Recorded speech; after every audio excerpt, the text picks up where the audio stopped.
In Zen and the Art of Motorcycle Maintenance, a father and his young son embark on a cross-country motorcycle journey, using the act of motorcycle maintenance as a metaphor for life's deeper questions,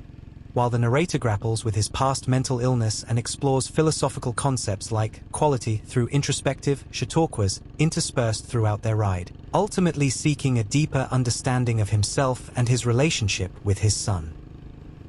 As we rolled along the open highway, the rhythmic hum of the engine became a kind of meditation.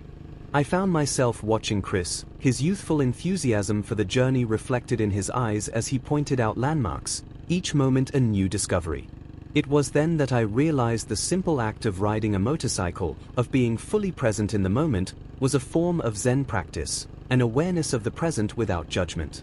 It was a way to break free from the constant internal chatter and truly connect with the world around us, just like when meticulously tuning the carburetor of the bike, where every adjustment had a direct impact on its performance.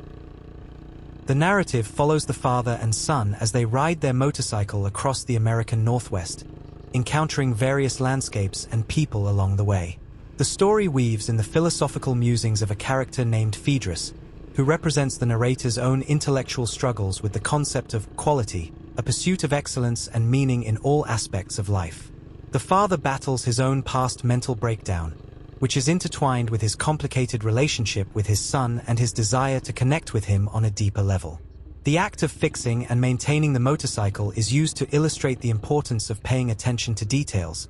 understanding the interconnectedness of parts, and approaching problems with a mindful attitude.